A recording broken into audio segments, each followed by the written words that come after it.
Welcome to Crosstown Cardboard, episode 46. This is the National Part 2 recap with my great friend Craig at New York City Sports Cards, the teacher in New York City from Long Island, and myself, Carmine's Cards, the sports broadcaster in South Carolina, but from Westchester County, New York. And in part 1, we were so excited to just get to some of the recap and us meeting for the first time and all those great interactions that I felt just jump right in and not even introduce ourselves. So where we pick up the story now, after you've hopefully heard part 1 of our national recap and the WolfPack roundtable with all 6 of our WolfPack members, we will try not to repeat ourselves. But where we pick up the story is the Friday night of the National here in part 2 of our recap. And that's where we had and hosted our WolfPack trade night. And so I just picked up the triple auto, the 1980 Topps, the rookie of Bird and Magic with Dr. J, all 3 autographed, a PSA 5 in a 10 auto grade. I had just picked that up. And then, Craig, I had to do a deal with one of our WolfPack members, Oz. And at this point, you had left for your flight, right? On Friday night, you had to cut it short. I would also like to point out, if you are watching this on YouTube, we are filming part 2 directly after part 1, just 10 minutes later. For some reason, Carmine felt we need to do a wardrobe change, but oh my gosh, that's supposed to be production magic behind the scenes. So we're just recording this right after, so same tone and everything. But yes, yeah. I had to leave our trade. I originally extended my flight because I did not want to miss this WolfPack trade night, and in hindsight, I'm absolutely glad that I did. Yeah. Despite the little hiccup, I had a wedding in Albany on Saturday, so the plan was to fly from Chicago back to Newark and then back to New York City on Friday. And everyone was having flight issues, and I swear I thought I dodged a bullet, but I didn't. And my Friday night flight got canceled. And I wasn't panicking because I was able to book a flight from Chicago to Albany on Saturday. So I had to make a decision. Sleep in the airport for 5-6 hours and wake up for my flight, or Uber back to the Crown Plaza where the WolfPack trade night was still happening, where my WolfPack friends were sleeping, and sleep on the floor for 4 or 5 hours and go back to trade night. Obviously, I did the latter. So a little added bonus trade night time. Got back around 11 p.m. after a canceled flight. We ate some deep dish. We went back down to the trade night, and it was still popping. I was absolutely delusional, and there was no physical chance I was going to make a deal at that point. But just the fact that I was able to go back to the event. So starting the event, airport, back to the event, all in a night's work, not bad. Not a bad time and a good story to tell. Yeah. That was a silver lining. And thankfully, you still got to make your friend's wedding up in Albany. Just the wife, you couldn't drive with your wife. So that was the only thing that was kind of a bad moment there. But so while all that was going down and you were texting and calling me, Craig, I did a deal with our boy cousin Oz. And we mentioned in the part 1 recap that Oz got a Grail 90s Iverson insert for himself on the Thursday or Friday. I believe it was Thursday when he got that. So Friday, he's trying to buy a card from cousin Tony. And I'm like, you guys do a podcast together. You talk every day and you're going to do a deal at the National instead of like right down the road from each other.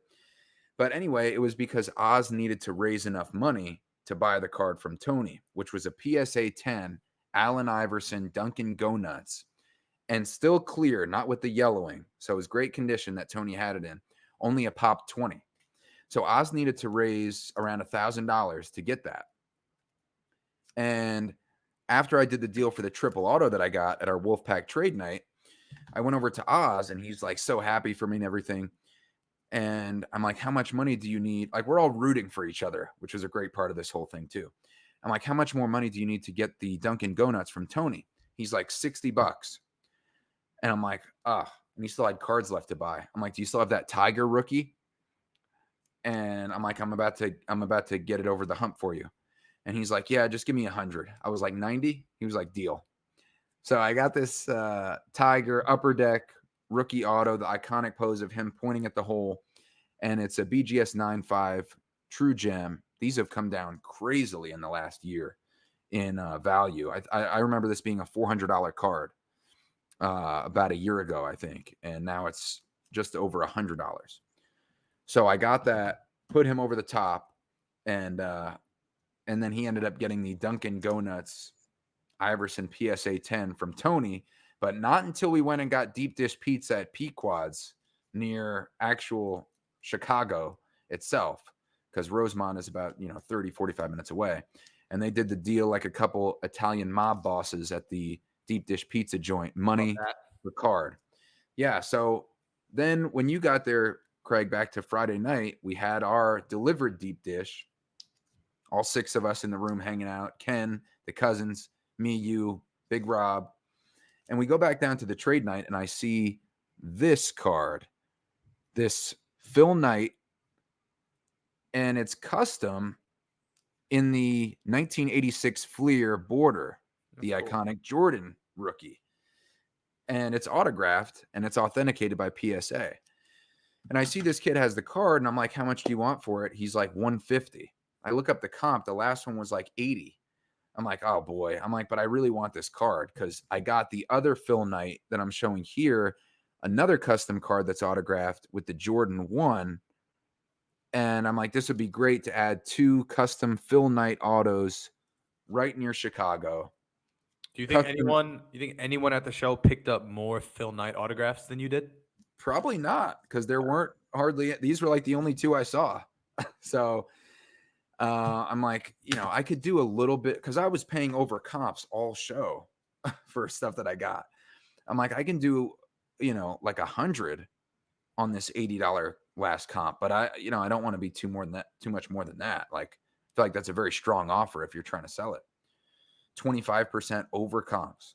And he's like, no, I can't. How about 125? I'm like, So I think we ended up settling at like 110. So I paid $30 over the last comp, but I'm so happy that I did because these don't come up very often. Exactly, right? That's something you got to consider too. It doesn't come up right. a lot. What could you get it for elsewhere right now, if at all? Yeah, if at all, right. So, yeah, so I got 2 Phil Knight autos. And by the way, while we're eating our pizza, what a great moment. Everybody just hanging out. I know you were still organizing your flight situation on the laptop. But everybody was just so proud of themselves, especially the real guys who organized it. We kind of just more the real guys. We more so tagged along to the older WolfPack members organizing the trade night. Yeah. And what do you think about how everybody was talking about the success of the trade night and the vibe afterwards? I just enjoyed being around the show. Maybe when we were an hour in, and I think the same thing. I went up to Tony, I went up to Oz, and the look I just gave them. I was sitting at the table, and Tony walks by me, and the look we gave each other was just like pretty good, Right. This turned out pretty good, but yeah, the energy in the room there when we were eating pizza, it was like a celebration. It was like the WolfPack trade night hobby hangout was a celebration, and it was such a successful celebration that being in the room together, crushing deep dish, using pieces of cardboard pizza box for our plate was a celebration for the celebration. Yeah. And it was funny. Like we were like, we're all talking about cardboard and then we're handing out pieces of cardboard. Right. So it kind of came full circle. And shout out to Oz because he hit a little of his Michael Jackson impersonation Beat It dance. And Rob, kind of told the DJ what to play and announced and he built them up so much. He's like, this is the best Michael Jackson impersonator, which unfortunately you were at the airport at this time. I saw the video though. And we'll also put the video up on our recap vlog. So I'll put that in there. I got Oz's permission. And Rob is like, this is the best Michael Jackson impersonator, Cousin Oz. And Oz is like not wanting to come out. He's like in the separate room. Then Rob gets him in and Oz takes off the fanny pack and then he's ready to roll and he hits a couple moves, but the carpet, he didn't even try to do the moonwalk, which I don't blame him because it was too sticky. But you can see potential. You can see somebody has the moves or not. And he definitely, if given the right surface, would have busted that sucker out. I saw all I needed to see from that short clip to know that Oz has got it. Yes. Big Michael Jackson guy. But yeah, successful trade night for sure. More to come. And then I slept on the floor for 4 hours, went back to the airport, caught my flight to Albany, partied the night away at the wedding, and that was it for me. That was my national. A couple quick because the rest of it's going to be your journey Saturday and Sunday through Chicago. A couple points I wanted to add. It was very cool to be able to catch up with Adam Lefko, who does NBA on TNT. He works with Shaq and Wade and Candace Parker, which is pretty cool. So I ran into him in the elevator, who I had seen before, and he remembered that I was a teacher, so that was great. I definitely appreciated that. Nice. In the middle of Friday, maybe a little later, maybe 4:35, I found a fellow soccer card collector because I was wearing my shirt that said "Soccer cards are fun," and that was very effective. I mean, like, no duh, that was very effective in attracting other soccer card collectors. Smart. So in the middle of the lobby, not like in people's way, but pretty much just in the middle of the floor, not far from where the food was. We started sitting and ended up being like maybe another 3 people. So we had this little 5-person circle of all soccer card collectors. And I was able to pick up another messy match-worn 2-color jersey. Very We'll call it nice. a patch because it is attached. This is from Museum Collection. And I bought this Kevin De Bruyne blue autograph sticker, but I like the blue on blue out of 49. And this came from Hussein. Hussein is the card trader hobbyist on Instagram, originally from the UK. Still got the accent and everything, who now lives in Milwaukee. So it was really nice to connect with another handful of soccer collectors in our little impromptu soccer circle in the middle of the show floor on Friday. And getting to watch Allen Iverson open packs of 86 Fleer. Yes. Standing next to you and Oz, who's a big Iverson collector. That was a pretty surreal moment. I think Iverson brought his A game. I thought it was pretty charismatic. He told some great stories. So seeing that was cool. Sitting next to Michael Rubin, who I eventually got the chance to talk to for a couple minutes. So that was cool as well. Yeah. I loved the Iverson thing. I'm glad you mentioned that because you can only look for cards for so long. I mean, you have to have like some other events, whether you go and get an autograph from one of the superstars that was there or watch Iverson, which I thought was really cool, like you said. And I remember that one of the stories he told was when he was at Georgetown and Coach John Thompson had number 15 hanging in his locker. And Iverson told Coach Thompson, he's like, "Coach, I wear number 3. And what Iverson said while he's opening these packs was that Thompson called him every name in the book, told him take his ass back home. And then the next day he came to the Georgetown locker room and number 3 was there hanging in his locker. But just to hear that from like 10 feet away, that was really Pretty cool. awesome. Some of the stories he was sharing, and he was hyped for players that he knew that he was pulling the cards out for, Maurice Cheeks and Charles Barkley. And then of course he hit the Jordan, which was awesome. And then didn't Michael Rubin offer whoever got the Jordan in the break, he offered them like $150,000 to just buy it? Yeah, he obviously did not look at comps, but I sure hope whoever pulled that took that offer. Yeah. But, for real. So that concluded my national. Thursday, Friday, 2 days with a little added time. I came home with 7 new cards, all of which are exactly what I collect. I could look at an outside view of my collection and say, mission accomplished on getting this stuff I like. The trade night was successful. We had so many conversations. You and I got some great quality time together. Being able to walk the show floor with you and just look at cards, talk about cards, meet people, pretty special time. So incredible experience, 10 out of 10. I have 0 complaints. Yeah, maybe it was a little hot in the room. Everyone's complaining about. So I was schwitzing a little bit during my conversations. Not a big deal. It's all good. Yeah. Just a little shirt wipe and we're good. Right. Good way to look at it. So at this point, we part ways because Saturday morning you head out. And I still got 2 more days of the show. Plus, I got a Monday, which I ended up exploring Chicago a little bit. So, I'm feeling good. I got my Dr. J Bird Magic triple auto for 1980 Topps. And I got my Bird 1-of-1 flawless patch auto that we also talked about in part 1 of the recap. So I'm like, man, one of these cards would have made a great national, let alone 2. And then I came across, Craig, you assisted me. You gave me the Steve Nash to the Amari Stoudemire. And you told me as you're leaving, you're still concerned about my national experience. Sent me a picture of a booth of a showcase actually, and I'm like, where is that? Because this, I mean, we talked about it in part one. This place is massive. 5 huge rooms, and I think it was at least 35 to 40 aisles. I mean, big aisles, like all the way down the showroom. And you sent me a picture. You're like, here's this showcase, and you actually were able to direct me right to where it was miraculously.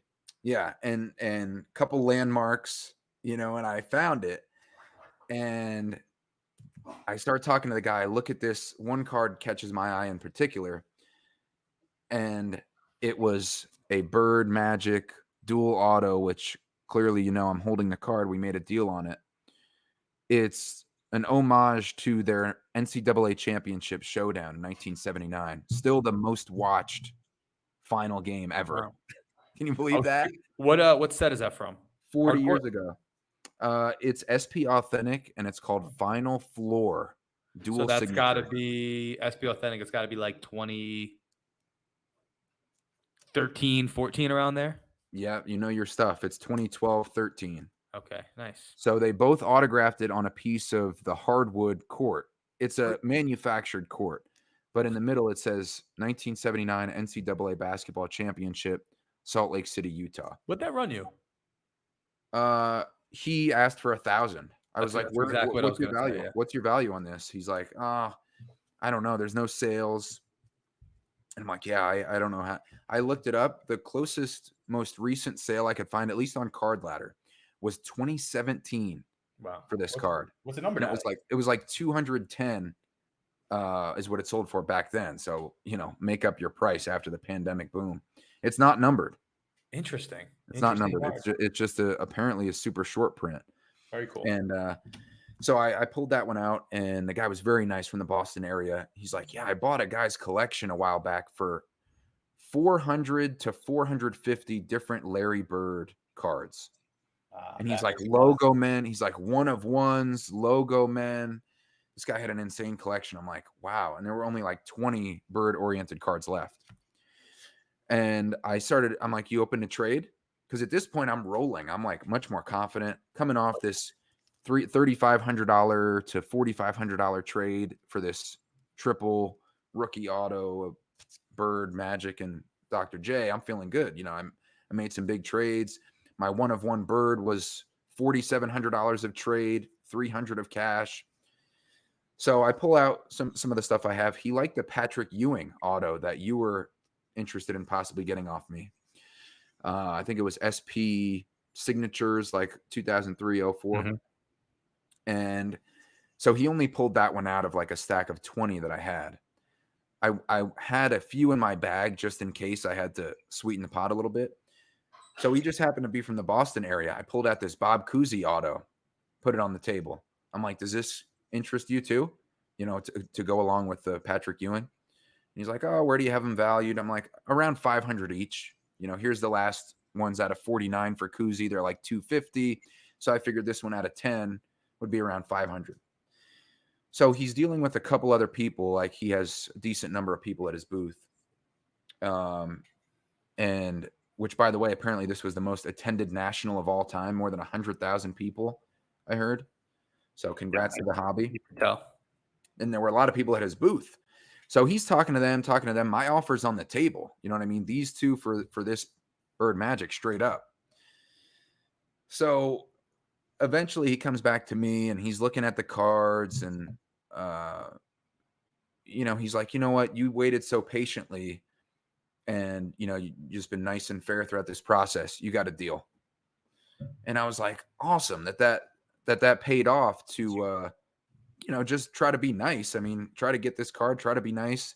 This value, the Magic Bird hard court here, it's hard to determine. You traded the Ewing and the Cousy? Yes. Straight up. That's awesome. A good 2 for 1. Nice. Yeah. 2 for 1. I think I was into those for around 850 total. So yeah, so I'm into little win. Tony Gwynn, right? Singles. Tony Gwynn, and this is a PC. So now I have in a matter of less than a month, I got the Magic Bird dual auto from Exquisite, which I bought before the National to honor their pro rivalry, Celtics and Lakers. Now I got a dual auto to honor their college rivalry that apparently never comes up available. So your last four significant pickups was a Yeah. Bird Magic, another Yep. Bird Magic, a Bird Yep. Patch Auto, and a Bird Magic Irving. I sense a theme here. Yep. I'll hold them up here all at the same time on crosstown cardboard. And so I got those, and add that to my other card in my top 5, which is this Flawless Bird dual vertical patches auto out of 25 and a BGS 9.5. True gem. It's the highest BGS 9.5 graded out of a Pop 2. So I'm coming out of this like, damn, this is a strong top 5 that I got here now for myself. So I was definitely coming out, patting myself on the back for making that happen. You're getting up there. Tough to top your bird collection. Thanks, bro. I got a few decent ones. So I was excited about that. Yeah, you did well. So that was Saturday, right? Yes, that was Saturday. And I saw the guy again on Sunday. I shook his hand. I said, hey, thanks again for that deal. That was appreciate it. So as we're coming close to the National, the show for you, what was Sunday like? What was I assume way more calm, but tell me what that was like. Yeah, Sunday was calm. Saturday was a lot of people. I don't know if that was the most attended day, but I know Big Ken said Wednesday and Thursday, I think, were his 2 best days as far as sales. So, maybe it's that a lot of the cards were sold by the time more people came Friday, Saturday, that there weren't as many sales because the people already snatched those cards up Wednesday, Thursday. I'm not sure. But Friday, Saturday definitely had the most people. Sunday, after these 3 PC pickups, I was kind of just taking a victory lap. I'm like, what else? It's all gravy at that point. Oh yeah, it was gravy even after the Bird 1 of 1, and then I just kept going after that, seeing what opportunities came up and what cards came up, and being very picky for exactly what I wanted that I may not see anywhere else. So if you remember our preview episode of the National, one of the cards I wanted to pick up was a nice JJ Redick for the PC of him. And I ended up doing that on Sunday. It's Draft Day Moments. JJ Redick rookie auto from 2006, numbered out of 25, with a chunky patch of the jersey he's holding up in the picture from his draft day.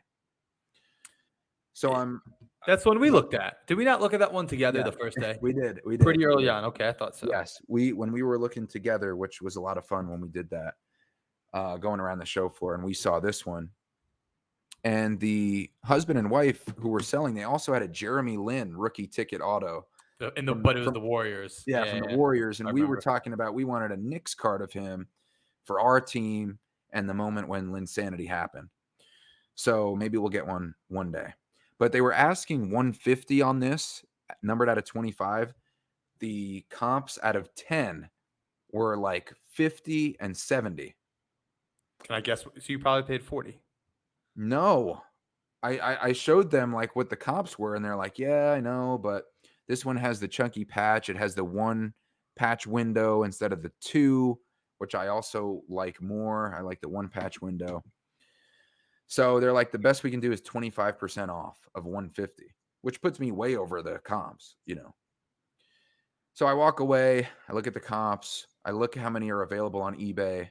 None, of course. I go back. I see how often these have sold, which is not often, 1 maybe every other month. And so I'm like, would you guys do 100?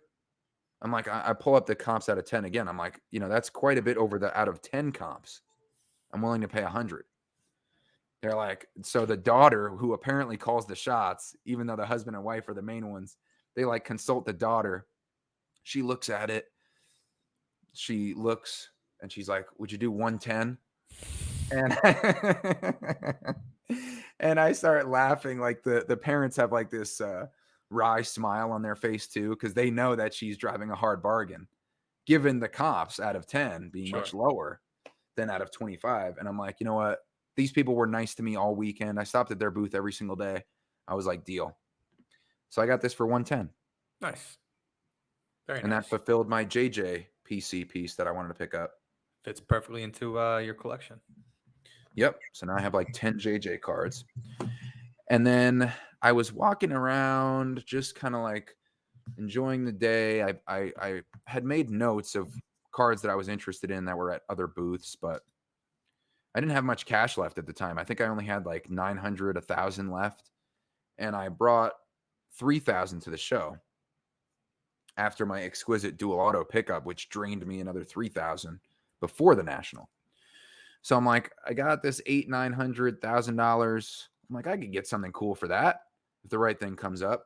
So I walk past this guy's booth. He's got a Joe Montana and Jerry Rice 1-of-1 Kaboom, the green. I'm like, whoa, those are big cards. And I walk around. He's got 2 Wilt Chamberlain autos. I'm like, wow, that's another 15, 20 grand. He's got a Babe Ruth cut auto with like a tag game used piece of the jersey. I'm like, oh my God, I don't even know what that would go for. 1-of-1. So I'm looking at his showcase just out of interest, and this will be in the vlog too. I come across this card, Rob Gronkowski, National Treasures Notable Nicknames, which is an awesome set if you know which one it is, because it always has the inscriptions of the guy's nickname. This one is a white box 1-of-1, but it's got the stamp on the front. If you're watching on the YouTube, it's from 2014, before they started doing that little circle on the back with the 1-of-1. And, it's got the inscription Gronk. I'm like, damn, that's a cool card. So I ask him, are there any sales on that? What's it looking like? And there weren't any sales. There was another National Treasures, but it was a different set, not as nice. It was an honors 1-of-1, and it had like Gronk Spike on it, sold for 500. So I'm like, okay, well, can you get close to this? This is the only thing I can find on it. It's really tough. He doesn't inscribe very many. And he's like, I think 600. That's already coming down 400 off the sticker price. I'm like, okay, 600. So I walk around a little bit, come back. I see a couple guys who are also listeners of the podcast, and it's a father-son, 2 great guys. And I ran into them 3 different times.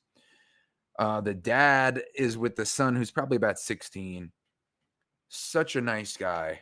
And he starts rattling off these numbers and, how the supply and demand and the economics of the card market. And he actually got a Brady Select Gold, numbered 1 out of 10. And that's a nice 4-figure card. And I'm like, are you in finance or accounting? He's like, yeah, that's my full-time job. I'm like, I knew it. It was like you with math and numbers, and teaching lessons. I couldn't wait to update my spreadsheet when I came home. Right. So I run into them right before, I'm telling them I'm about to maybe make this deal. So they walk away, and I had a great talk with them. And I see this guy who walks over. His nose was right over the glass looking at this card. He was smelling the glass. He was so close. I'm counting out the money to buy the Gronkowski from this dealer, 600. I'm getting nervous now because he's looking right at it.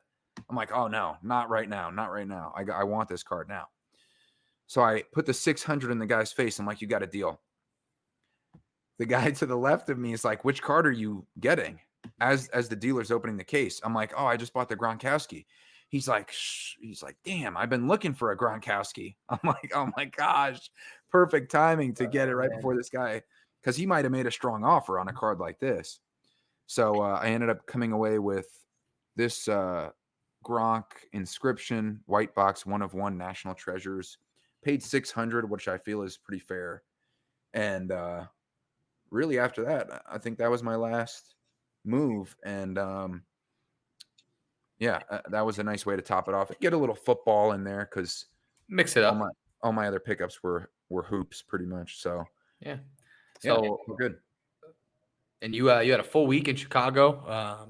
I didn't get to the city of Chicago at all, but Rosemont's pretty cool. It felt like one big party. You could walk from hotel to dinner, to the show, to trade night. Yep. And overall, just a great time. I think you could hear if you listen to a lot of content. If anyone talks about like the air conditioning or the show layout, I think we just wanted to document our own journey, what our national looked like. Yep. We met a lot of people. We had some great conversation, and we looked at some cards. For me, in 2 days total, I had 17 transactions, whether Okay. buying, selling, trading. That's pretty good. For me, that's great. So 17 different actions, so to say. Like Adam Schraman, for example, he's a buddy of mine. He picked up a Tobias Harris RPA that he then sold to me, Yep. knowing, Tobias is someone I grew up with. So he showed me the card. I'm like, Adam, did you buy this for the sole intention of selling it to me, basically leaving me no choice right now? And that's exactly what happened. So that was a fun DC card. Overall, though, just such a fun time. I have no complaints. And I'm now have new cards in my personal collection that I'm thrilled to have. And I thought I'd be burnt out, but I'm not. I'm ready to go. I'm ready to go to the East Coast National on August 18th in White Plains. So I'll be at that show. I just went to Cards and Coffee and did a trade. So the hobby juices are still flowing for me. Yeah, you're right. You're right back in it. And we're going to save more on that for next week's episode. And White Plains was the home show that I used to grow up going to, being from Austin, New York. That's only like 20, 30 minutes away. So that's going to be cool. I wish I could make it, but I used to be roaming the halls of the county center, going to a bunch of big basketball games there. So, we mentioned a couple places that we ate at, Gibson's, the steakhouse on Thursday. I went to Pequod's, the legendary deep dish pizza spot in Chicago. How was it? It was good? Oh, good. Very good. Very good. Personal pizza was perfect. I think it was under $10. Deep dish, hearty, filling, and great times with the cousins and Sean, who they brought along as well. One of their hobby buddies too, and great rapper as well. He's playing some of his raps. Who's this? This is Sean Victory. Yeah, I didn't Investment. realize he rapped. That's cool. Yeah, and they did a combined video back when the Eagles and Chiefs were playing each other. Okay. In the I Super remember Bowl. this. Yeah, I remember that mashup, and that Yeah, was all him. That was all him. Super guy, very funny, thoughtful, and he helps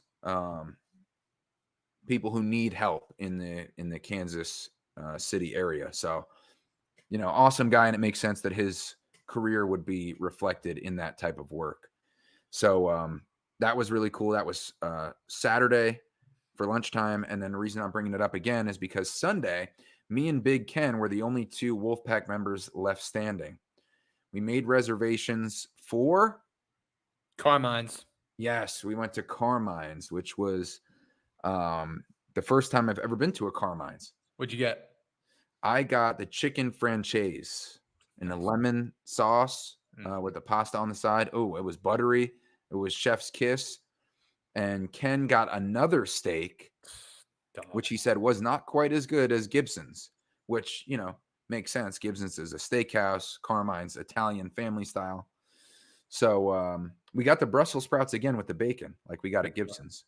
That was good. That was good. And I can't tell you how many people who worked there that I showed my ID to and said, "Do I get any type of discount here?" Oh my God. How many Carmines have you guys run across? I mean, I'm a part owner here in the business, and I feel I should get something off, but it didn't get more than just a slight chuckle. But I had to, that was Yeah, and I totally get it. Unique situation. So that's our national. Amazing time. I just had so much fun. I came out of there feeling so positive about the hobby in general, the community, friends that I made. Obviously regretted not getting to meet some people, but you weren't going to hit everyone. Yep. And my collection, I feel like I did from a card standpoint. I'm really confident getting the Knicks cards and the Messi patches and the big Mbappe. I feel like it fits what I collect, and I have a clear direction. And you said to me at one point, you're like, it's kind of could be frustrating how narrow your collecting has come, but I think that is a good thing because you really know what you want. Yeah, I think it makes it even better when you do get something you want because it is such a specific style. And I was talking with some of the other WolfPack guys about that. Like, when I first started a couple years ago getting back into it, the range of things I would buy to try to flip and make money off of were way wider. I was interested in way more cards than I am now. Like walking the show, I'm like, if a booth has something that I am really interested in, it's a big surprise now. Right. So, but the things that I did come home with, because yeah, like you said, it was so selective, I'm really happy with. 3 big PC cards, a couple Phil Knight autos that'll be in the PC, and a bunch of, I mean, it was a PC trip, really, other Yep. than maybe that Gronkowski, but Yeah. and maybe a few other, but under 5 movable cards and like 10 or 15 PC cards. And for me, I did a lot of flipping the first day to Yeah. set myself up for the second day where I got a lot of PC cards. So totally tale of 2 days for me. Yeah. Yeah. Um, That's great. And then, so just to put a bow on it, and maybe we'll add a couple finishing thoughts here. Monday, I was solo. I was a lone wolf. And so I decided, because my flight wasn't until 8 o'clock, that I would take a Lyft Uber into Chicago, the actual city, and see some sights. And so that's what I did. I went in there and I got one of the river tours on the yep. boat. You get to see all Classic. the architecture. It's a classic Chicago move. Oh Yeah. yeah, and I just looked up things to do. I really didn't know that was a thing, but I'll never forget the last time I did the Chicago Riverboat tour was the exact moment I found out Kevin Durant was traded to the Warriors. oh my gosh, How about that? wow, that'll make you remember it for sure. That was a big moment. And But yeah, it was then cool. It was really like the tour oh, guide was great. 45 minutes, and I even took my cards, because I only left my big suitcase with all my clothes in it at the hotel, like with their ticketing service to hold on for me. But I'm like, there's no way I'm leaving my cards at the hotel. So I'm just walking through New York City with my big Zion case. you wish you were Backpack walking has through New York cards City. in it. Huh? You wish you were walking through New York City. I'm sorry, Chicago, which seemed like a mini New York City to me. I mean, if I was going to compare them, I would say not as many people, not as many skyscrapers, but still massive city. I'd say people were nicer. It was less smelly. No For sure, offense. nicer. Yes. Um, but yeah, so the riverboat tour was cool, and the Willis Tower, 1,400 feet, was the tallest building in the country, or in the world, I think, for 22 years. So yeah, that was cool. And then walking around, I went to Millennium Park in the center of the city, and The bean. uh, Obviously cool. saw the bean. I didn't see the bean. What? I know that's a classic thing to do, but I was just on my 2 feet. You're So not that basic. no. But parts of that will be in the vlog. I'll have some good scenery to show off Excited to see that. in our recap. And yeah, I mean, our first national review was decently lengthy, so maybe we can make this one a little bit shorter. But man, I was blown away, because that was my first one. The expectation level was here, and man, it so far out exceeded my expectations. Couldn't As agree far more. as the social side and the cards that we're coming home with. eh, you know, I if you would have told me I would come home with these cards a week ago, I would have been like, how the hell would that happen? Yeah. But I feel sometimes I feel like imposter syndrome in whatever I do, cards included. But then I take a step back and think, this is not a small card. So the fact that I was able to get my hands on this one, this Mbappe, I'm doing something right here. oh yeah, I mean, look at you getting these like big time Larry Bird cards. Really kind of restarting in the hobby a couple years ago. You're doing something right. So and I wanted to good for mention this us. too. Yeah, good for us. Good I'm for glad us. you said that. I wanted to mention this thing too and get your thoughts. Like, if you're on the fence about going to a Burbank show or Dallas or the National or something like that, totally understandable. The one big opportunity, let alone the social aspect, seeing cards that you never see, on Instagram and Facebook and eBay, is what I would say to maybe convince you to go is the trade potential. Big Okay. thing at these shows, like the trade nights, but also with the dealers, because building up trust to trade for a one of one Larry Bird online, if you even see it, And if the other person can't see your cards, if they're in raw condition, they might be skeptical. It's very difficult to, at least with the contacts that I have, trade for a $5,000 card if you're not already buddies with the person online. So with these 3 cards, the Bird 1/1 flawless patch auto, the Magic and Bird dual auto with the college hard court, and the triple auto Bird Dr. J Magic 1980 Topps PSA 5 with a 10 auto. Those 3 cards amount to around $10,000 that I'm coming home with. I spent only $900 of cash to get those and traded about $9,000 worth of cards. And if I wasn't at a big show like this, I don't think I would have ever got the opportunity to make moves like that with trade, just because of all the trust factors, even seeing these cards out in public, the other person seeing my cards, building a rapport with somebody face to face, hashing things out in person where you can quickly communicate, look up comps rather than exchanging messages that could take days to hash out, something like that. So all those factors, I just want to, put that out there about the trade potential at these big shows, because a similar thing happened at Burbank with my Tiger autos getting the Bird cards that I then traded one of for this deal. So that's one of the keys I thought too. Yeah, only at the National can you pull off these complex trades, and we showed that firsthand, and it was incredible. I can't wait for the next year, but until then, gonna keep doing our card thing, and I'm finally coming down from the high of the show. Now I could reflect, take a new direction, but maybe on the next episode we'll talk about where our direction's going from here as a collector. Good idea. Already thinking toward the future. Boom. Until next time, great to meet you in person. I remember you tapped me on the back one time. You're like, bro, you can't teach this natural energy or chemistry or something like that. Like, yeah, I feel you. That's why we're still going strong after 46 episodes. So yep, let's keep it rolling. We'll keep going. Thank you to the listeners. All right, bro. Peace.